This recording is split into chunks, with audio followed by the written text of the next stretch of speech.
정부에서 무슨 뭐 전세 제도 자체가 뭐 한계에 왔다, 뭘 좀 너무 잘못 알고 계신 거 아닌가. 정확하게 얘기하면 이제 집주인들이 문제죠. 근데 전세 시장은 무릎 정도까지 왔기 때문에 이런 역전세 문제가 발생한다 할지라도 전세 시장은 안정화될 거라고 또 보고 있고요. 일부 지역에 따라서는 이제 내년부터 좀 좋은 기회가 올 거고, 상당수 지역들은 한 25년이나 아무리 늦어도 26년부터는 다시 좀 좋아지는, 지금 사려고 하시는 분들은 제가 감히 말씀드릴게요. 지금 사지 마시고 기다리세요. 반드시 2, 3년 안에 절의 매수기 옵니다.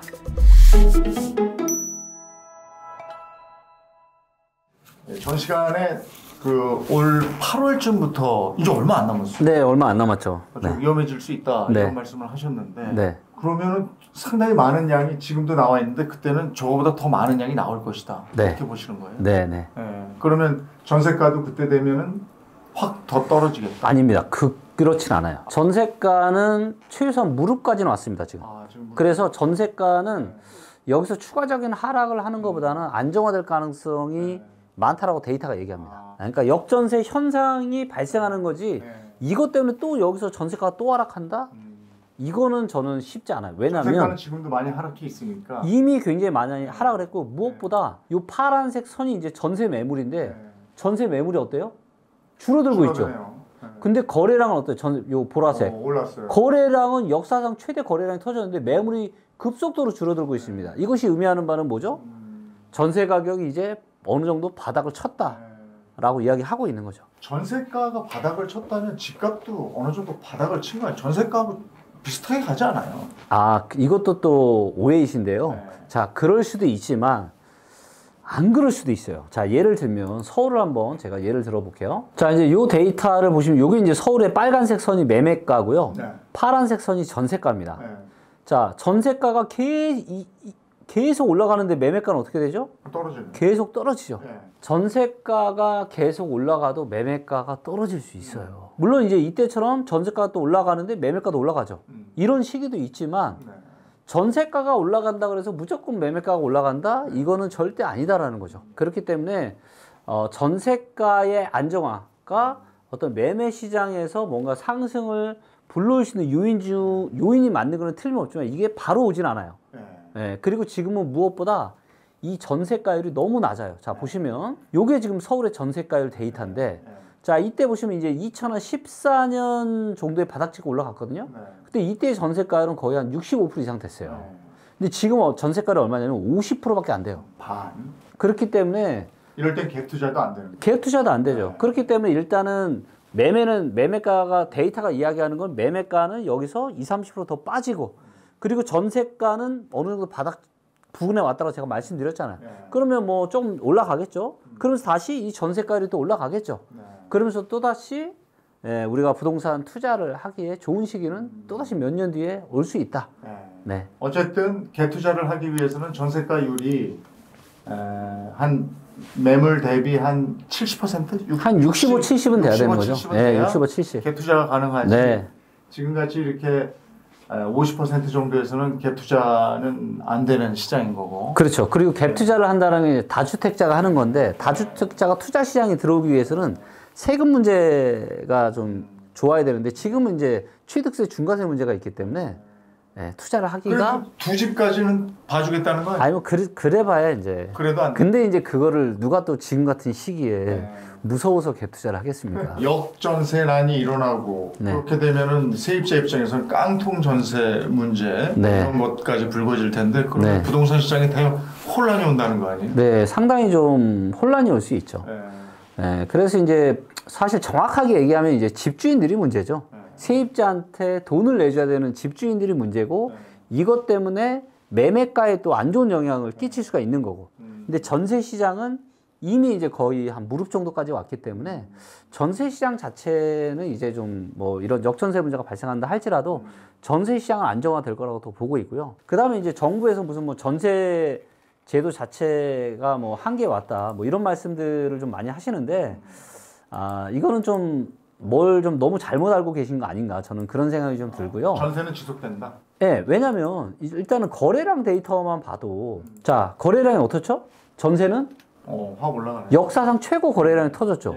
이 이야기는 무슨 얘기냐면, 지금 전세를 얼마 전에 2월달, 3월달에 지금 계약하신 분들이 대한민국 역사상 가장 많다는 얘기예요. 근데 이런 상황에서 전세를 어떻게 없애요? 그러니까 지금 정부가 제가 보기엔 조금 핵심을 제대로 못 짚은 게 뭐냐면 전세제도 자체는 문제가 없어요. 그런데 뭐가 문제였냐면 2020년에 코로나로 인해서 자산시장의 거품 그리고 초저금리가 되었고 그러다 보니까 이제 전세가가 오를 수 있는 왜냐면 금리가 싸니까 그리고 자산시장이 좋으니까 전세가가 좀 올라가도 문제가 없단 말이에요.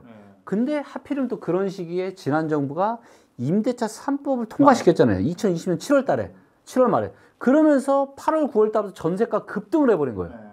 그래서 코로나 버블과 임대차 3법 때문에 전세가가 말도 못하게 너무 급등을 했는데 이 거품이 빠지면서 지금 전세 시장에 어떤 지금 혼란이 일어나는 건데 이런 혼란은 또 시간 지나면 이제 많이 없어질 거예요. 이미 그런 혼란에 대한 문제들 때문에 지금 이런 역전세 문제나 이런 것들이 생기고 있기 때문에 그리고 데이터를 보면 내년 24년 가을 정도면 이 역전세 문제가 이제 거의 다 사라집니다. 예, 고가의 이런 전세 계약을 했던 정리가 되는 거죠. 그러면 이런 요인들이 또 부동산 시장의 안정화 이제는 도움이 또 될 수가 있겠죠. 그래서 이제 제가 이야기하지만 모든 지역은 아닙니다. 일부 지역에 따라서는 이제 내년부터 좀 좋은 기회가 올 거고 상당수 지역들은 한 25년이나 아무리 늦어도 26년부터는 다시 좀 좋아지는 그런 상황이 펼쳐지게 될 겁니다. 빠르면 24년이나 한 25년에는 왜 기회가 올 수도 있냐라고 제가 이야기를 하냐면 서울이 아니라 일부 지방으로 한번 가볼게요. 자, 예를 들면 울산으로 한번 가보겠습니다. 울산. 자, 이제 보시면 요게 이제 울산의 소득 대비한 아파트 가격인데 지금 몇 배냐면 5.8배예요. 지금 녹색불이 살짝 녹색불 들어왔죠, 지금. 자, 2019년 7월, 8월 달이 저점이었습니다. 소득 대비해서. 이때가 얼마냐면 5.4였어요. 그리고 이제 보시는 것처럼 이 매매가 주황색이 떨어지다가 바닥 찍고 올라가기 시작한 게 7, 8월입니다. 2019년. 이 소득 대비한 저평가 인덱스가 5.4배 됐을 때 정확하게 바닥 찍고 올라가기 시작했거든요. 자, 그 다음 2000년대, 한 13년에 바닥도 얼마냐 5.4였어요. 그러니까 소득 대비해서 5.4 정도면은 울산의 아파트는 거의 이제 바닥이라고 볼 수가 있는 거예요. 자, 근데 지금 5.8이잖아요. 그럼 5.4면은 0.4죠. 그러면 한 7, 8%? 7, 8%만 떨어져도 여기까지 떨어지는 거예요. 자, 이 이야기는 무슨 얘기죠? 울산의 아파트 가격은 지금 무릎까지 떨어졌다. 예. 완전 저점이라고 볼 수는 없지만 한 무릎 정도인 거죠. 그렇기 때문에 우리가 또 여기서 제가 데이터의 중요성에 대해서 잠깐 언급을 좀 하고 가고 싶은데 데이터가 좋은 거는 이걸 투자를 잘할 수 있다, 내 집 마련을 잘할 수 있다 이것도 있지만 훨씬 더 중요한 건 뭐냐면 잘못된 의사결정을 하지 않게 만들어줍니다. 자, 부동산이나 투자에서 잘못된 의사결정은 뭐냐? 무릎 밑에서 파는 겁니다. 얻기 위해서 사는 거예요. 제가 2021년에 그렇게 집 사지 말라고 제가 말씀드렸고 21년 10월 달에 지금 10년에 한 번 올까 말까 한 절호의 매도 기회니까 무조건 빨리 팔아라라고 제가 데이터에 근거해서 말씀드렸고 이 정확하게 맞아 떨어졌잖아요. 근데 울산은 어때요? 지금 무릎 정도까지 왔습니다. 일단 울산의 아파트 가지고 계신 분들은 절대로 팔면 안 돼요. 그렇죠. 왜? 투자 의사결정을 잘하는 것도 중요하지만 훨씬 더 중요한 거는 잘못된 의사결정을 하지 않는 거니까. 그렇다면 지금 떨어져 봐야 10%도 안 떨어지면 이제 완전 발바닥 되는 건데. 물론 이제 혹시라도 정말 이건 만에 하나 혹시입니다. 혹시라도 금융위기나 정말 이제 IMF 같은 뭔가 경제위기가 터졌다. 그러면 여기까지 떨어질 수도 있겠죠. 과거의 저점이 한 4.3 정도 되는데, 이런 일만 아니면은 이제 거의 지금 한 떨어질 만큼 다 얼마 떨어질 게 별로 없어요. 그렇기 때문에 울산에 계신 분들은 조금만 더 참으시면 또 울산에 이제 입주 물량을 보잖아요. 자, 울산의 입주 물량을 보니까 올해만 많아요. 그죠? 내년부터 또 줄어들죠. 그래서 올해 지나면 내년부터 입주 물량도 급감을 하기 때문에 계속 줄어들기 때문에 울산은 아마도 내년이나 아무리 늦어도 25년에는 반등 들어올 확률이 아주 높다라고 데이터가 이야기합니다. 울산은 저런데 지난번에 봤던 서울 데이터를 봤을 때는 20-30% 더 떨어질 여력이 있다. 네.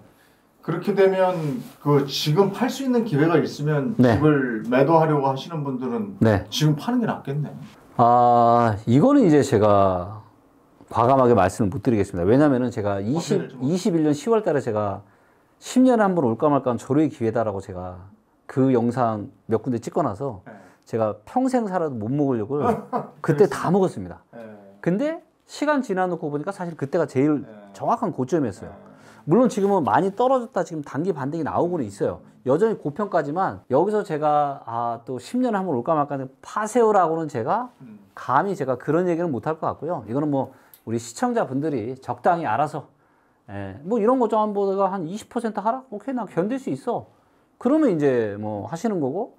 근데 내가 최악을 가정했을 때 데이터로 보니까 한 30% 가까이도 떨어질 수 있는데 내가 혹시라도 이런 일이 발생했을 때 나를 생각을 해봐야죠. 내가 너무 힘들고 파탄 날 수 있다.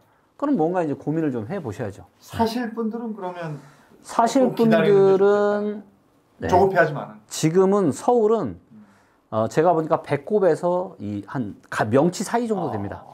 아직 아니다. 네, 무릎 좀 왔을 때. 무릎 좀 왔을 때 사야 됩니다. 그래서 그럼 무릎 왔을 때 신호는 뭐예요? 저런 그래프가 나오는 그때입니까? 아까 무릎 왔을 때는 여러 가지 데이터가 있지만 이렇게 이제 울산처럼 이렇게 소득 대비해서 이제 일단 녹색불이 들어와야 되는 거죠. 우리가 신호등, 제가 이걸 신호등 개념으로 만든 거거든요.